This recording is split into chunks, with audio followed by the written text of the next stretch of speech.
guys kay murago pamagid ka ita na uli ano. So ayan, nagpa-check up na po ko guys. Tapos 10 days naman good. Tapos naubos na ang katong resita. Umiga po na ulian. Murag samot na manood. So mo ni siya ang resita sa ato ano, lahi na po ni siya ng mga cough syrup, dry lips. Tapos kita gaantag po din niya kay makakos mo gani siyang drowsiness no.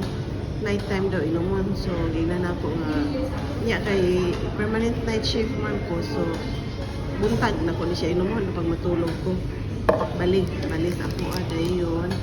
Kini siya kay para sa sip-on. Dayon mapod ni siya gitagaan po ta ani para sa ubulang gyapon ni siya. Na siya dextromethorphan na lozenges.